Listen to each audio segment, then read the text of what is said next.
Shalom semuanya. Suara saya terdengar ya? Bisa kita mulai sekarang? Oke, baik. Ayo mari kita berdoa ya. Bapa di dalam nama Tuhan Yesus, terima kasih ya Tuhan, karena pada hari ini kami boleh berkumpul Tuhan, untuk mendengarkan firman-Mu. Tuhan, kami percaya Tuhan, biar firman yang daripadamu Tuhan itu yang hanya yang kami dengar Tuhan.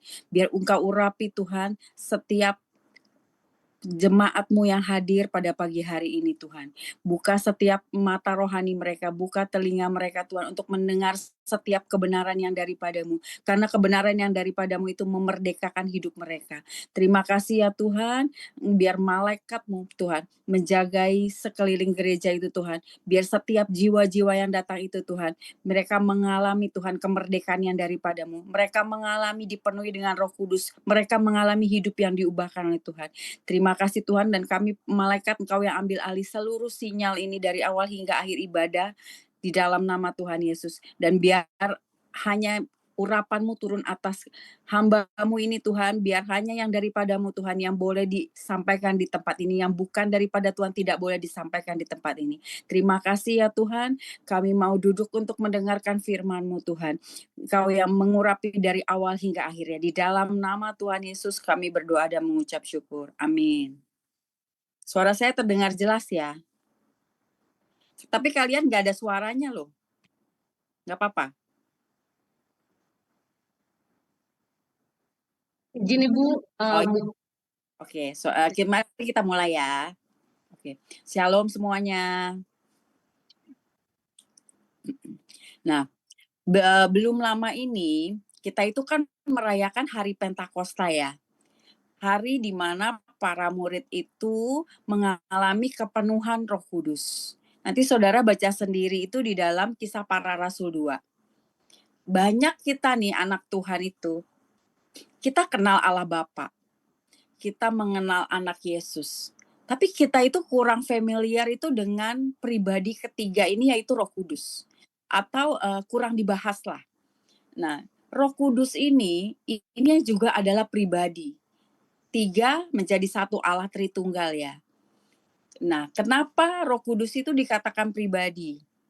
Karena Roh Kudus itu dapat berduka. Ada ayatnya ya, Roh Kudus itu bisa jangan mendukakan Roh Kudus. Jadi, Roh Kudus itu bisa berduka. Roh Kudus itu bisa bersedih. Dia juga punya perasaan, betul ya? Nah, kemudian Roh Kudus itu diam di dalam hati kita. Nah, kita buka sekarang di 1 Korintus 6 ayat 19. 1 Korintus 6 ayat 19.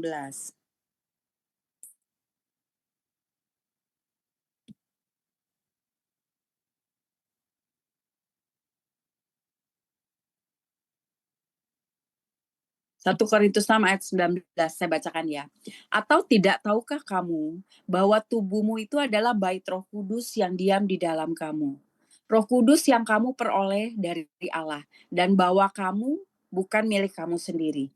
Jadi tubuh kita ini adalah bait Roh Kudus. Roh Kudus itu diam di dalam kita loh, di dalam tubuh kita loh. Tapi banyak dari kita itu nggak menyadari kalau Roh Kudus diam di dalam kita. Banyak dari kita itu nggak pernah ngajak ngomong Roh Kudus kan? Kita nggak punya hubungan dengan Roh Kudus. Tapi firman Tuhan mengatakan apa? Roh Kudus itu, tubuh kita adalah tempat Roh Kudus berdiam. Roh Kudus itu rindu memiliki hubungan dengan kita. Coba saudara bayangkan ya, hidup misalnya nih suami istri, tinggal dalam satu rumah, tapi nggak pernah diajak ngomong, nggak pernah bicara. Jadi hubungannya itu tidak akan berjalan. Hubungan akan berjalan kalau kedua belah pihak itu saling mendekat, ya kan? Nah, masalahnya Roh Kudus itu mau berhubungan dengan kita, tapi kita yang nggak mau datang. Mungkin kita akan datang kalau kita ada masalah, kalau kita kepepet, kalau kita mentok, baru kita mendekat. Misalnya nih, kalau kita bangun pagi nih, Roh Kudus ingatkan, ayo doa, ayo baca Alkitab. Kita bilang apa? Aduh Tuhan, males, masih ngantuk, masih capek, semalam kurang tidur. Nah, nanti kita diingatkan lagi nih oleh Roh Kudus, siang-siang gitu. Ayo doa lagi. Ayo baca Alkitab. Apa jawaban kita? Tuhan, nggak keburu nih, aku udah harus pergi, aku banyak acara. Atau mungkin malam gitu ya, kita diajak bersekutu dengan Roh Kudus. Tapi, aduh kita udah capek, udah ngantuk sehari banyak kegiatan. Saudara harus tahu Roh Kudus itu adalah pribadi. Dan dia itu rindu untuk mempunyai hubungan dengan saudara. Nah, apa peranan Roh Kudus itu dalam hidup kita? Sekarang kita buka di dalam Yohanes 14 ayat 16 sampai 17. Yohanes 14 ayat 16 sampai 17. Oke, saya bacakan ya ayat 16. Aku akan minta kepada Bapa dan ia akan memberikan kepadamu seorang penolong yang lain, supaya ia menyertai kamu selama-lamanya.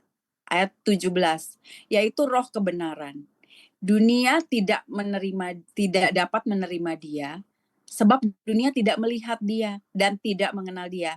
Tetapi kamu mengenal dia, sebab ia menyertai kamu dan akan diam di dalam kamu. Jadi ayat ini ya, Yesus itu sebelum naik ke surga, Yesus sudah tahu nih, murid-muridnya itu akan menghadapi keadaan yang sulit, keadaan yang tidak mudah. Makanya Yesus berjanji di ayat 16, aku itu akan minta kepada Bapa. Dan Bapa itu akan memberikan kepadamu seorang penolong yang lain. Artinya kan Yesus tahu murid-murid itu perlu ditolong. Jadi Yesus minta kepada Bapa untuk seorang penolong yang lain supaya ia menyertai para murid selama-lamanya. Jadi Roh Kudus itu adalah penolong. Nah, dalam bahasa Yunani, penolong itu artinya parakletos, yang artinya seorang penolong yang dipanggil untuk berjalan di sampingmu, untuk menolongmu. Itu artinya penolong. Nah, Yohanes tadi itu dikatakan, Bapa akan memberikan kepadamu penolong yang lain. Berarti kan ada penolong yang satu lagi, yaitu Yesus. Nah, di dalam Yohanes 1 Yohanes 2 ayat 1, 1 Yohanes 2 ayat 1 dikatakan seperti ini, anak-anakku, hal-hal ini kutuliskan kepada kamu, supaya kamu jangan berbuat dosa. Namun, jika seorang berbuat dosa, kita mempunyai seorang pengantara kepada Bapa, yaitu Yesus Kristus yang adil. Nah, kata pengantara ini juga memakai kata parakletos, yang artinya penolong. Jadi, kita itu punya penolong dua, punya Yesus dan Roh Kudus. Nah, penolong itu artinya apa sih? Parakletos itu yang pertama, parakletos itu artinya penghibur. Kita pernah ya merasakan sedih, kita merasakan sendirian, atau kita merasakan lagi tertekan. Roh Kudus itu mau menghibur kita loh. Karena firman Tuhan berkatakan gini, di dalam Matius, berbahagialah orang yang berduka cita, karena mereka akan dihiburkan. Jadi Roh Kudus itu mau menghibur kita. Waktu kita lagi mengalami hal yang gak enak, hal yang tidak menyenangkan, kita tuh datang aja. Kita ke Tuhan, datang ke Roh Kudus, kita ceritakan semua kejadian kita. Nanti Roh Kudus itu yang akan memberi penghiburan kepada kita. Hati kita yang sedih, kita jadi punya damai, kita jadi bisa bersuka cita. Itu Roh Kudus sedang memberikan penghiburan kepada saudara. Tapi seringkali ya, justru kita yang menolak untuk dihibur oleh Roh Kudus. Kenapa? Kadang kita itu merasa kuat sendiri. Jadi waktu kita bersedih, waktunya sedih kita nggak datang kepada Roh Kudus. Kita nggak cari Roh Kudus. Tapi kita itu mencari pelarian, mencari penghiburan dari hal-hal yang lain. Atau waktu kita ngalami hal yang nggak enak, justru kita itu marah sama Tuhan. Jadi waktu saudara itu saat ini misalnya mengalami hal yang tidak nyaman, hal yang nggak enak, datanglah kepada Roh Kudus. Katakan, Roh Kudus, kita butuh Engkau. Maka Roh Kudus itu akan menghibur engkau dan memberikan engkau damai sejahtera. Kemudian penolong itu atau parakletos itu artinya pembela kita. Saudara pasti pernah ya ada di dalam ruang persidangan. Ada jaksa, ada hakim, ada terdakwa. Terdakwanya itu siapa? Kalau dalam pengadilan Tuhan, terdakwanya itu kita. Jaksanya adalah iblis. Karena firman Tuhan katakan iblis itu mendakwa kita siang dan malam. Jadi iblis itu sebagai jaksa ya, dia membacakan semua kesalahan kita, semua kegagalan kita, semua rasa takut kita itu dibacain tuh sama iblis. Iblis bilang, Tuhan, dia bersalah. Tapi ada Roh Kudus itu sebagai pembela kita. Pembela kita bukan sembarang pembela loh, tapi Roh Kudus yang membela kita. Jadi waktu misalnya nih, kita habis berbuat dosa atau kesalahan ya, waktu kita sudah minta ampun sama Tuhan, kita bertobat, iblis itu akan terus mengintimidasi kita. Kamu memang gak layak, dosa kamu itu terlalu besar, kamu udah gak bisa diampuni. Kan sering ya iblis itu kita mendengar intimidasi seperti itu. Tapi Roh Kudus itu, dia itu pembela kita. Dia tuh akan membisikkan kita, Tuhan itu sudah mengampuni. Dia akan mengingatkan ayat-ayat firman Tuhan, seperti di 1 Yohanes 1 ayat 9. Dikatakan seperti ini, jika kita mengakui dosa kita, maka Ia adalah setia dan adil. Ia akan mengampuni segala dosa kita dan menyucikan kita dari segala kejahatan. Itu Roh Kudus yang membisikkan kamu. Kamu itu sudah diampuni loh. Tuhan itu sudah menyucikan kamu dari segala dosamu. Jadi kita nggak perlu percaya dengan dakwaan iblis. Nah, kemudian penolong itu atau parakletos itu artinya itu penasehat. Di dalam hidup itu kita pasti mengalami keadaan yang mungkin kita seperti kebingungan, seperti ada dalam persimpangan, mau ke kiri atau mau ke kanan. Pasti kita pernah ya. Nah, kadang kita bingung kita itu mau cari nasihat dari siapa. Mungkin teman saudara bisa kita jadikan nasihat. Tapi kalau kita mencari nasihat dari manusia, apa ada orang yang gak pernah salah? Manusia itu pasti pernah salah, benar nggak? Nah, tapi Yesus berjanji, dia itu memberikan suatu penolong, yaitu penasehat yang tinggal di dalam kita, yaitu Roh Kudus. Nah, dikatakan tadi di ayat Yohanes 14 ayat 16-nya dikatakan, itu Bapa, aku akan minta kepada Bapa seorang penolong yang lain, dan ia akan menyertai kamu selama-lamanya. Artinya apa? Roh Kudus itu akan menyertai kita selama-lamanya. Saudara nih kalau minta nasihat sama teman, kan terbatas ya, nggak 24 jam kan. Contoh nih misalnya tengah malam kita butuh nasihat. Kita lagi mengalami kegalauan dan butuh nasihat. Belum tentu kita bisa hubungin teman kita. Tapi Roh Kudus itu nggak pernah off loh. Dia itu selalu diam, selalu menyertai kita.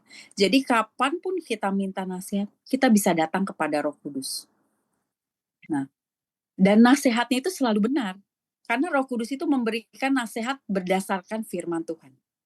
Misalnya ya, kita lagi marah nih, lagi emosi sama seseorang. Itu Roh Kudus akan ingatkan. Ingat ya, apabila kamu marah, boleh nggak marah? Boleh. Tapi jangan berbuat dosa. Jangan sampai matahari terbenam sebelum padam amarahmu. Jadi Roh Kudus itu menasihati kita, ayo beresi kemarahanmu. Boleh marah, tapi beresi kemarahan. Jangan sampai kita berbuat dosa. Nah, Roh Kudus itu memberi kita nasihat itu berdasarkan firman Tuhan. Jadi saudara itu harus baca firman. Isi pikiran saudara, hidup saudara itu dengan firman. Karena semakin banyak kita baca Alkitab, semakin banyak kita baca firman, maka semakin banyak firman yang Roh Kudus bisa ingatkan di waktu kita membutuhkan. Nah, kemudian Roh Kudus itu apa? Roh Kudus itu memberi kekuatan. Roh Kudus itu menguatkan. Hidup kekristenan itu tidak pernah dijanjikan mudah loh. Di dalam Matius kan dikatakan, berbahagialah kamu jika karena Yesus itu kamu dicela, kamu dianiaya, dan difitnahkan segala yang jahat. Jadi Yesus berkata apa? Kita juga akan mengalami penganiayaan. Tapi Tuhan itu tidak pernah membiarkan kita berjuang sendirian. Masalahnya, banyak orang percaya itu, banyak anak Tuhan itu berusaha dengan kekuatan sendiri. Kita memaksakan untuk sabar, kita memaksakan untuk bertahan, kita memaksakan melakukan kehendak Tuhan itu pakai kekuatan kita. Itu yang mengakibatkan apa? Kita bisa lelah mengikut Tuhan, kita bisa kecewa loh mengikut Tuhan. Tapi saudara tahu, Roh Kudus Tuhan itu memberikan Roh Kudus sebagai apa? Yang memberi kekuatan bagi kita. Di dalam Kisah Para Rasul 1 ayat 8. Kisah Para Rasul 1 ayat 8 itu dikatakan seperti ini. kamu akan menerima kuasa kalau Roh Kudus itu turun ke atas kamu. Dan kamu akan menjadi saksiku di Yerusalem dan di seluruh Yudea dan Samaria sampai ke ujung bumi. Jadi saudara itu akan menerima kuasa kalau Roh Kudus itu turun atas saudara. Saudara tahu Petrus kan ya? Cerita murid Yesus yaitu Petrus. Petrus itu awalnya seorang penakut. Ingat nggak waktu Yesus itu ditangkap? Orang itu mengenali Petrus kan, kamu yang selalu bersama-sama dengan Yesus kan? Tapi apa yang Petrus katakan? Aku nggak kenal orang itu. Dan dia menyangkal Yesus sebanyak 3 kali. Kenapa Petrus menyangkal Yesus? Takut kan? Dia pengecut kan? Karena Yesus itu baru ditangkap. Dan dia tuh nggak mau ke bawah-bawah, nggak mau keikut-ikut, dia takut. Akhirnya dia menyangkal kenal dengan Yesus. Nah, tetapi setelah Petrus dipenuhi dengan Roh Kudus, Petrus itu berubah menjadi orang yang berani. Bahkan dia berani berkhotbah loh di depan 3.000 orang, dan 3.000 orang tuh bertobat. Dia bisa menyembuhkan orang. Nah, jadi dalam Alkitab itu ada dikatakan waktu Petrus dan rasul lainnya memberitakan Yesus, tapi mereka itu dilarang oleh pemimpin agama. Ancamannya apa? Mereka bisa dipenjara. Tetapi Petrus sudah nggak takut lagi. Dan dia mengatakan apa? Kita harus lebih taat kepada Allah daripada kepada manusia. Nah, dari seorang pengecut, dia menerima kekuatan dari Roh Kudus sehingga apa? Menjadi penginjil, bahkan dia tidak takut resikonya. Kemudian Roh Kudus itu apa? Dia sebagai perantara kepada Bapa. Yang Yohanes 1, Yohanes 2 ayat 1 yang tadi kita baca ya. Kita itu mempunyai seorang pengantara kepada Bapa, yaitu Yesus. Ini juga penolong. Roh Kudus juga menolong. Parakletos itu penolong, juga memakai kata perantara. Saudara pernah ya mengalami saudara nih mau berdoa, tapi nggak ada kata-kata yang keluar. Biasanya kalau kita lagi mengalami hal yang berat, kita lagi stres atau kita lagi down, bahkan untuk berdoa aja kita nggak bisa keluar kata-kata. Bener kan? Kita mau berdoa mau, tapi kita nggak bisa keluar kata-katanya. Kita mau mencurahkan isi hati ke Tuhan, tapi nggak ada yang bisa keluar dari mulut kita. Tahu nggak saudara, di saat kita sedang tidak bisa berdoa, justru di saat itulah Roh Kudus bekerja sebagai pengantara kita kepada Bapa. Karena di dalam Roma 8 ayat 26, Roma 8 ayat 26. Kita baca ya. Demikian juga Roh membantu kita di dalam kelemahan kita. Sebab kita itu tidak tahu bagaimana sebenarnya harus berdoa. Tetapi Roh sendiri berdoa untuk kita kepada Allah dengan keluhan-keluhan yang tidak terucapkan. Jadi saat hati kita sedih, saat hati kita hancur, kita itu nggak perlu memaksa diri mencari kata-kata untuk berdoa. Oh, harus cari kata-kata yang bagus nih untuk Tuhan.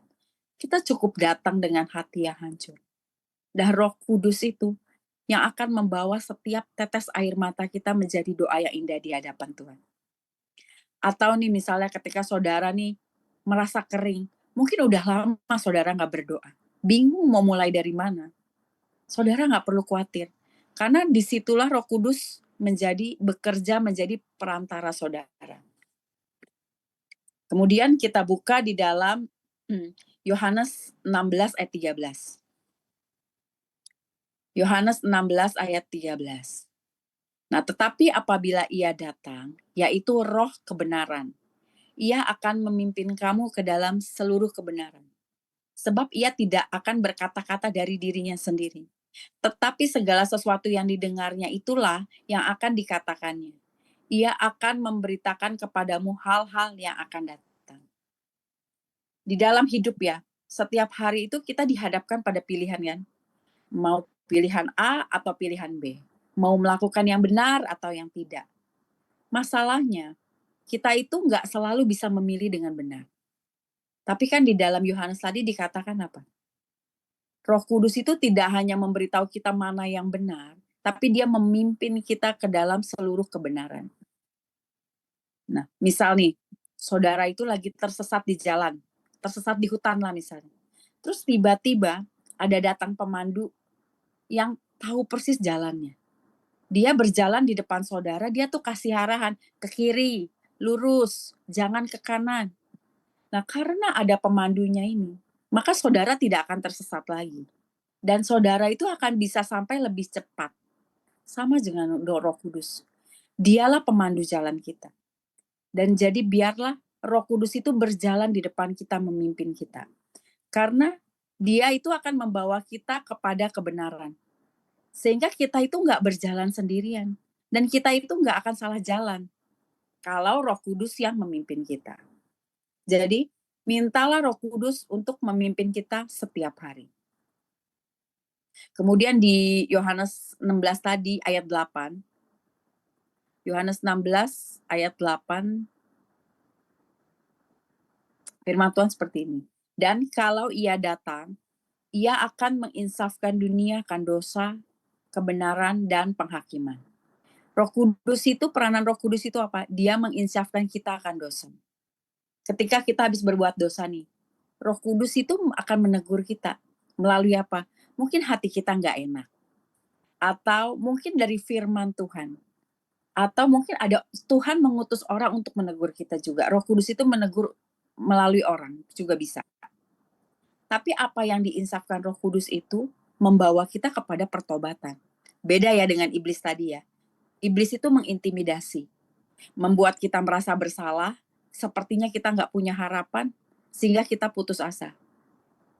Tapi kalau Roh Kudus menginsafkan, Roh Kudus itu mengatakan kamu sudah melakukan kesalahan. Tapi ketika kamu mengakui dan bertobat, Tuhan itu akan mengampuni kamu.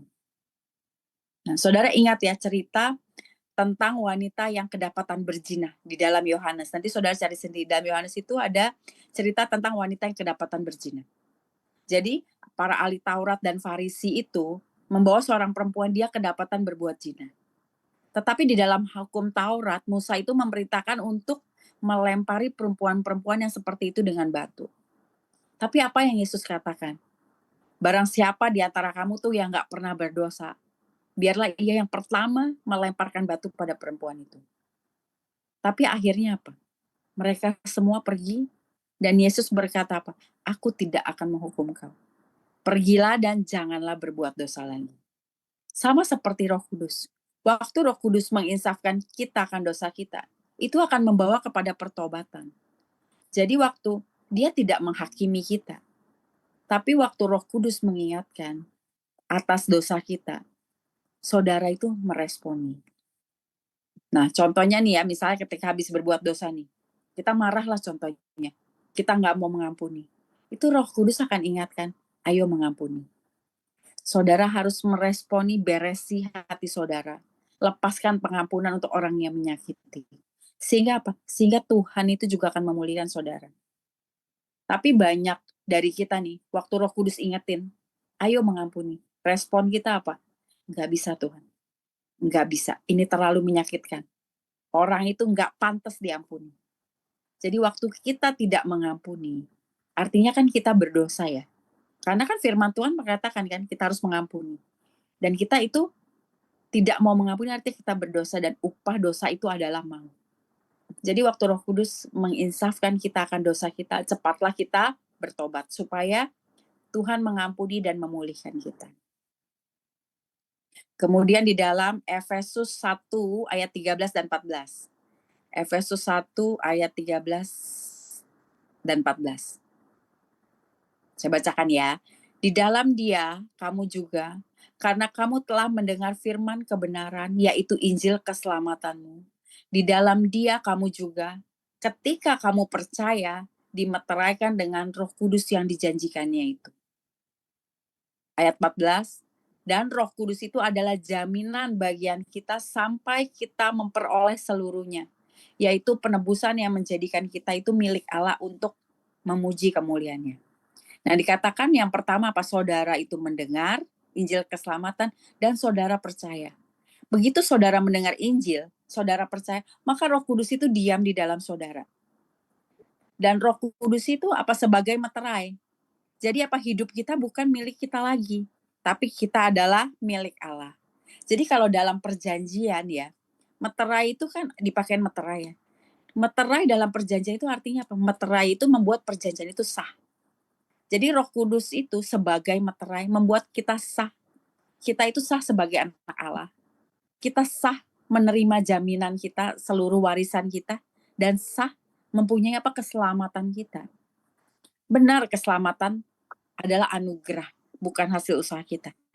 Tapi kita harus mengerjakan keselamatan itu dengan takut dan gentar. Nah, di dalam perjanjian lama itu, Roh Kudus itu dicurahkan itu untuk imam, raja, dan nabi. Jadi Roh Kudus itu bisa datang dan pergi. Ini dalam perjanjian lama ya.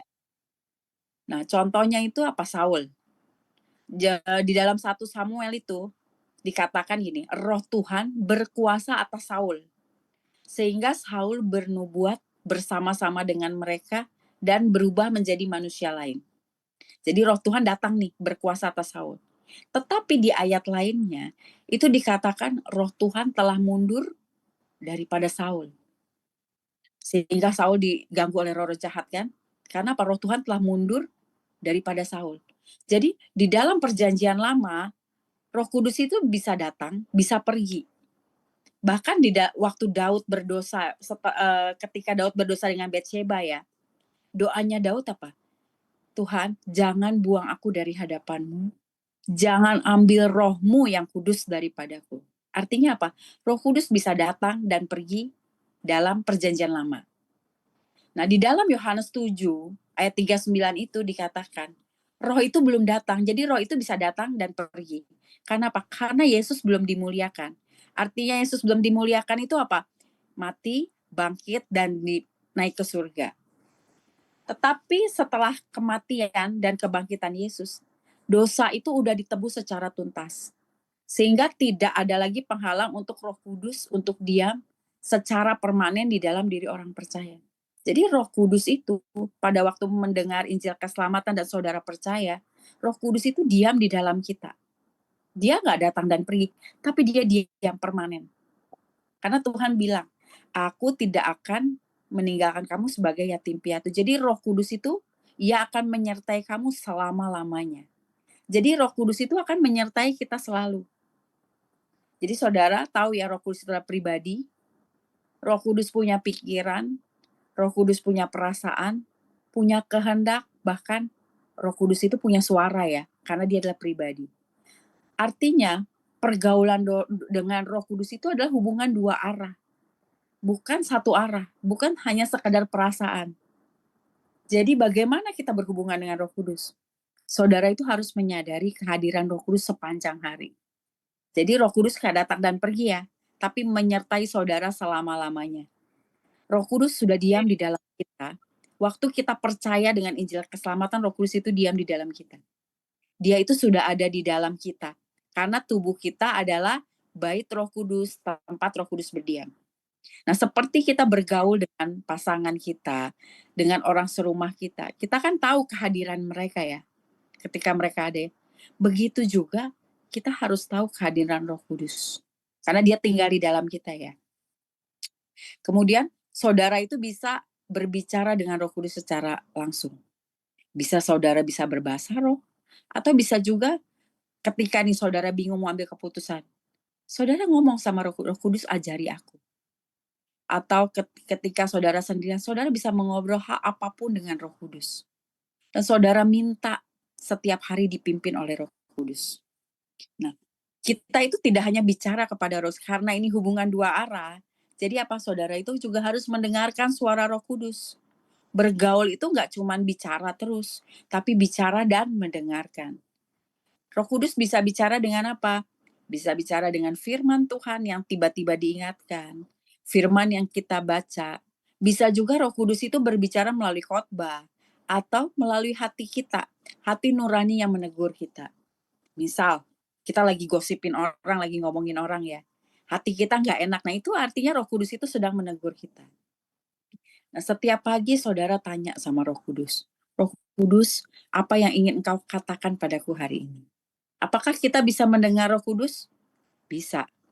Karena firman Tuhan katakan, dombaku mendengar suaraku. Nah, suara Yesus didengar melalui siapa? Melalui Roh Kudus.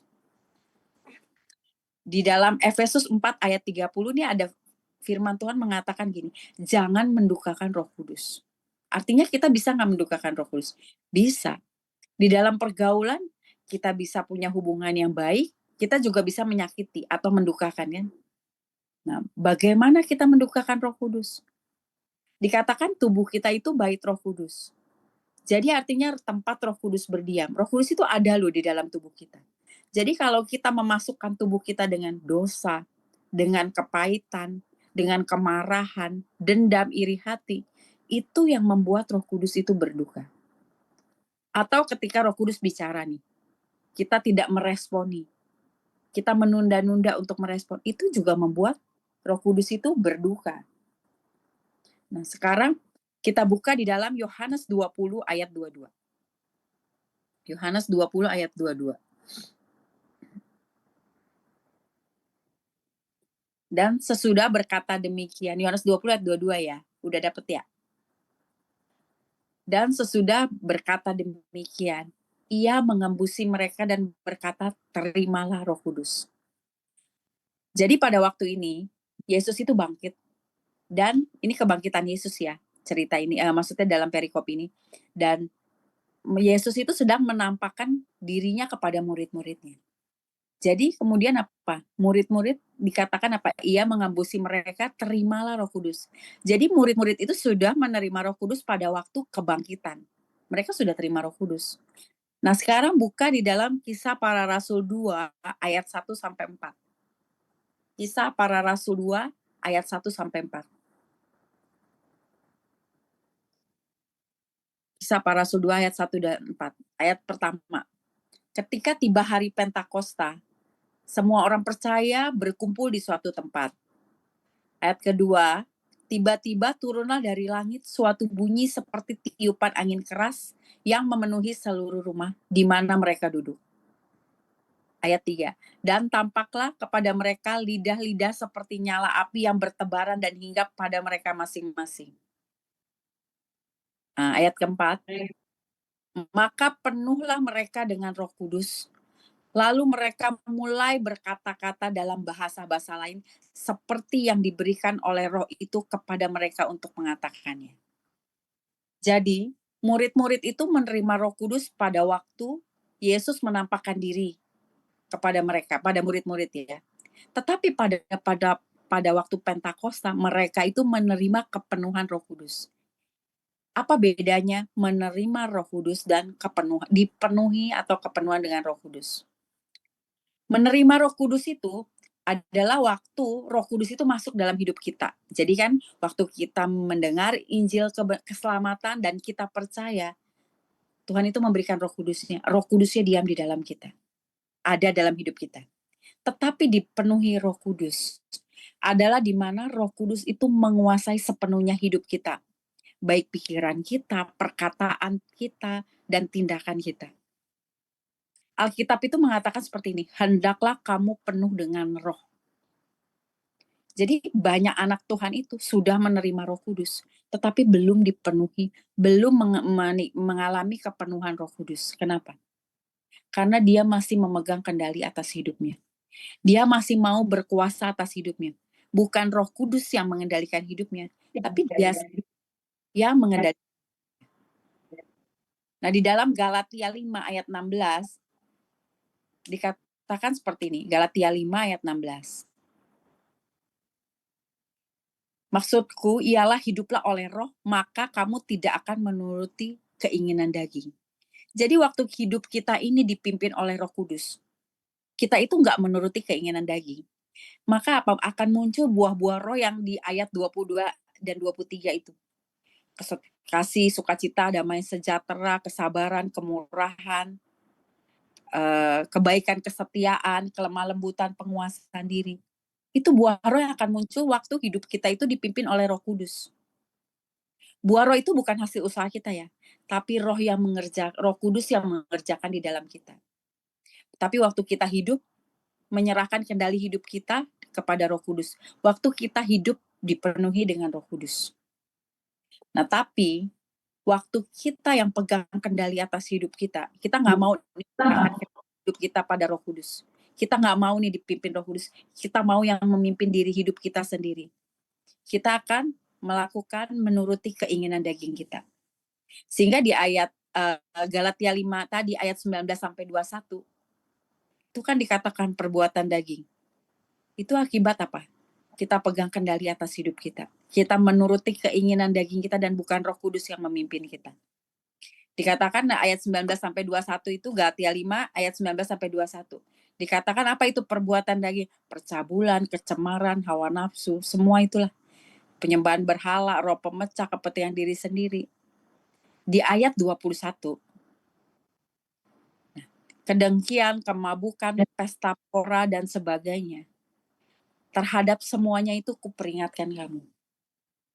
Seperti yang telah kubuat dahulu, bahwa barang siapa melakukan hal-hal yang demikian, ia tidak akan mendapat bagian dalam kerajaan Allah.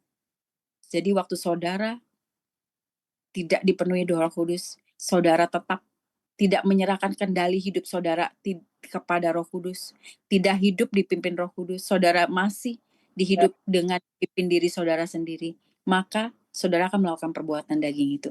Dan dikatakan di ayat 1, kita tidak akan mendapat bagian di dalam kerajaan Allah. Jadi mulailah hidup dipimpin oleh Roh Kudus. Serahkan seluruh hidup saudara, biar Roh Kudus itu yang menjadi pemandu kita. Karena waktu Roh Kudus memandu kita, dia akan memimpin kita ke dalam segala kebenarannya. Roh Kudus itu selalu menyertai saudara, tapi dia juga adalah pribadi.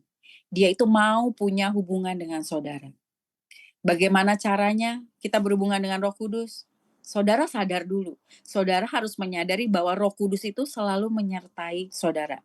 Roh Kudus adalah pribadi, dia diam di dalam saudara. Dan tubuh saudara itu adalah bait Roh Kudus, tempat Roh Kudus berdiam. Jadi saudara itu harus berhubungan. Saudara bicara sama Roh Kudus. Dan saudara itu mendengarkan Roh Kudus bicara. Merespon waktu Roh Kudus bicara, kita meresponi. Jangan mendukakan Roh Kudus. Dan saudara itu harus apa? Baca firman. Isi hidup saudara itu dengan firman. Baca Alkitab. Karena Roh Kudus ini kan, firman Tuhan mengatakan Roh Kudus ini yang mengilhamkan Alkitab. Jadi semakin hidup kita penuh dengan firman, semakin kita peka mendengar suara Roh Kudus. Serahkan kendali hidup saudara kepada Roh Kudus. Biar Roh Kudus yang memimpin hidup saudara. Dan pada waktu Roh Kudus memimpin, maka kita akan berbuah roh. Kita tidak akan melakukan perbuatan-perbuatan daging lagi. Amin. Tuhan Yesus memberkati. Mari kita berdoa ya. Bapa, di dalam nama Tuhan Yesus, Tuhan, terima kasih untuk firman-Mu Tuhan, untuk setiap kebenaran-Mu Tuhan. Kami percaya Tuhan, firman yang ditabur tidak akan pernah kembali sia-sia, tapi akan bertumbuh, berakar kuat di dalam hidup setiap jemaat-Mu. Tuhan, penuhi mereka dengan Roh Kudus-Mu Tuhan. Biar hidup mereka dipimpin oleh Roh Kudus. Buat mereka menyadari bahwa Roh Kudus itu menyertai mereka selama-lamanya. Bahwa Roh Kudus itu adalah penolong mereka Tuhan. Mereka tahu mereka tidak akan pernah sendirian.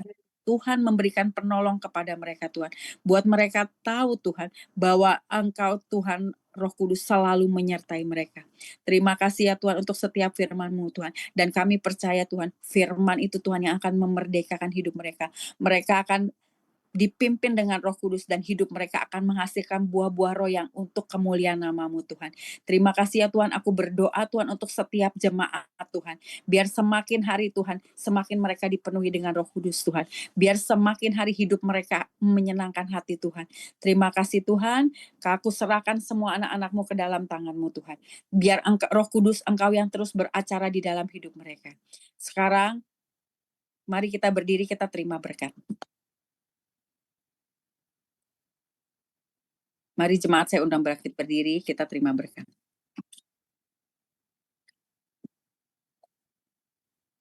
Tuhan memberkati engkau dan melindungi engkau.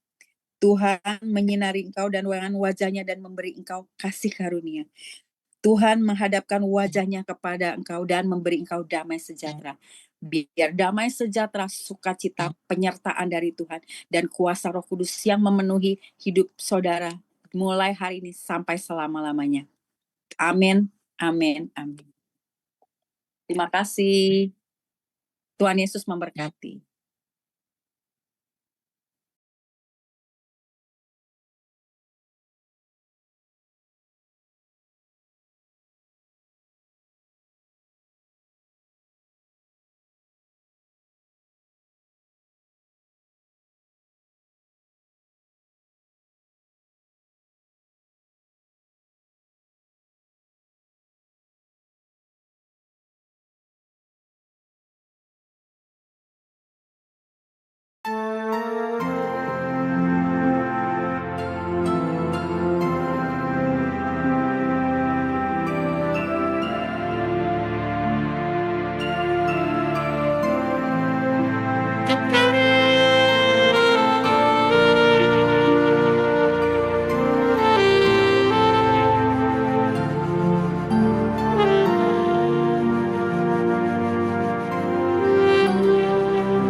Tuhan adalah terang dan keselamatanku. Pada siapa ku harus takut? Tuhan adalah benteng di dalam hidupku. Pada siapa aku harus gentar? Satu hal telah ku pinta kepada Tuhan, itulah yang ku ingini, diam di rumah Tuhan seumur hidup, menyaksikan kemurahan Tuhan, menikmati baik kudusnya, lindungi ku dalam pondoknya. Saat bahaya menghampiriku, di kemahnya Dia sembunyikanku, angkatan tegakkanku, mengatasi musuhku.